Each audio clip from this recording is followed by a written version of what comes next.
যুক্তরাষ্ট্রের ফ্লোরিডায় নিহত বাংলাদেশের শিক্ষার্থী জামিল আহমেদ লিমনের মরদেহ জামালপুরের পৈতৃক বাড়িতে পৌঁছেছে, যেমনটা জানাচ্ছিলাম। সে বিষয়ে জানার চেষ্টা করব। জামালপুরের পারিবারিক কবরস্থানে শায়িত হবেন লিমন বাদ মাগরিব। আমাদের সহকর্মী আনোয়ার হোসেন মিন্টু সেই আপডেট জানাবেন।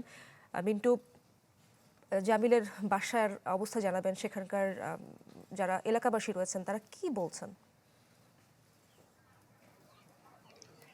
হ্যাঁ, এর সাথে আগের বুলেটিনগুলো কিন্তু আমরা যেমনটি বলেছি যে এই যে লিমন মেধাবী শিক্ষার্থী যুক্তরাষ্ট্রে যে মর্মান্তিকভাবে নিহত হয়েছেন, হ্যাঁ, তার লাশ কিন্তু ইতিমধ্যেই গ্রামের বাড়িতে পৌঁছেছে।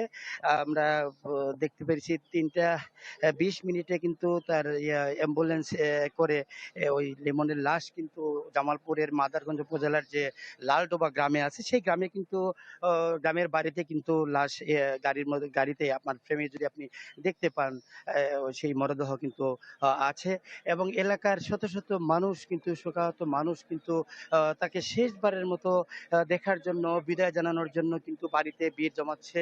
আর এদিকে তাকে যে শেষ ধর্মীয় অনুষ্ঠান, শেষ বিদায় জানানোর জন্য তার পারিবারিক যে কবরস্থান রয়েছে যেখানে তার দাদা দাদি শায়িত আছেন, সেই পারিবারিক কবরস্থানে তার দাদা দাদির পাশেই তার কবর খোঁড়া হয়েছে এবং প্রস্তুতি প্রায় শেষ পর্যায়ে।